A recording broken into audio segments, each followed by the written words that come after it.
உறவுகள் அனைவருக்கும் அன்பு வணக்கம். நீங்கள் இணைந்திருப்பது த மணியன் சமூக ஊடகம். இன்றைக்கு நாங்கள் வெள்ளப்பத்த கடற்கரை நினைக்கிறோம். இப்போ பார்த்தீங்கன்னா இந்த கடற்கரையை பாருங்க, இது 40 வருஷத்துக்கு முதல்ல அங்கே அடிக்குது. அந்த பக்கத்தில் உள்ள அலை இல்லை, அதுக்கு முதல்ல 40 வருஷத்துக்கு முதல் இருக்குது. நான்லாம் சின்ன பிள்ளையா இருக்க மாமாட்ட வந்துட்டு இந்த கடற்கரைக்கு நான் வந்திருக்கிறேன். அந்த எல்லையில இருந்தது. அதே வழியில் இன்னொரு பக்கத்தில் பாருங்க, ஒரு கப்பல் ஒன்று நிறுத்தப்பட்டிருக்கு. இதுவும் ஒரு 40 வருஷத்துக்கு முதல்ல கப்பல் வந்தது. மண் கும்பி வந்து அது மாட்டு போட்டுடுது. காப்பாற்ற யாரும் இல்லை. இன்றைக்கு வரைக்கும் அது அப்படியே புதஞ்ச மாதிரியே நிற்குது. இப்படித்தான் இங்கே கிடக்கிற விஷயத்தை பார்த்தோம்னு சொல்லி சொன்னாங்க. கவனிப்பாருக்கு கிடக்குது. இதே போல இந்த தெருக்கள்ல பாருங்க, மக்கள் கடந்து செல்றதுக்காக இந்த வெள்ளக்கோடு இருக்குது. இது உலகமெங்குமே ஒரு வழக்கமாக இருக்குது.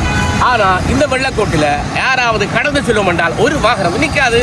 நாங்கள் கஷ்டப்பட்டு கையை காட்டி கிட்டத்தட்ட கும்பிட போட்டு தான் தப்பி பெறணும். அந்த அளவுக்கு ஆபத்து நிறைய இருக்கு. எப்போ பார்த்தா நாங்கள் சொல்லுவோம், இந்த யாழ்ப்பாண பகுதியில் வந்து வாகன நெரிசல் ஒழுங்க ஓட மாட்டினோம் என்ற குற்றச்சாட்டுகளை வைப்போம்.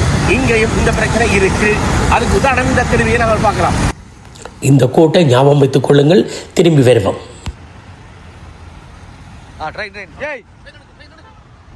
எப்படி இந்த வேக வீதியில் இந்த வண்டிகள் எல்லாம் வேகமாக போய் கொண்டிருக்கோ, அதே போல மற்ற பக்கத்தில் பாருங்க,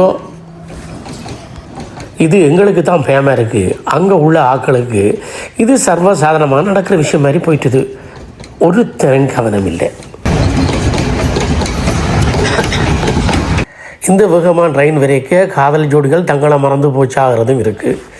இது ஒரு புறம் இருக்க, ரோட்டுக்கு போகிறதுக்கு முதல்ல கடல். ஏன் இந்த கல்லுகளை படவே போட்டு பார்த்து சொன்னால் கடல் அரிப்பால், அதாவது மண் அரிப்புகள் ஏற்படும் என்றோ அப்படி ஏற்பட்டு அலைகள் தொடர்ச்சியாக அப்படியே வந்து அங்கே நின்ற கடற்கரை இன்னைக்கு இங்கே வந்துட்டு. அப்போ பிள்ளைகள் விளையாடுறதோ அல்லது உல்லாச பயணிகளோ அல்லது சாதாரண மக்களோ வந்து விளையாடுறதுக்கு இடங்கள் இல்லாமல் போயிட்டுது. பாருங்க, கடவுள் எங்கே வந்துட்டு காலப்போக்கில் இன்னும் ஒரு 20 வருஷத்துக்கு பிறகு இந்த பில்டிங்கை கூட தாக்கக்கூடிய ஆபத்துகள் இருக்கு.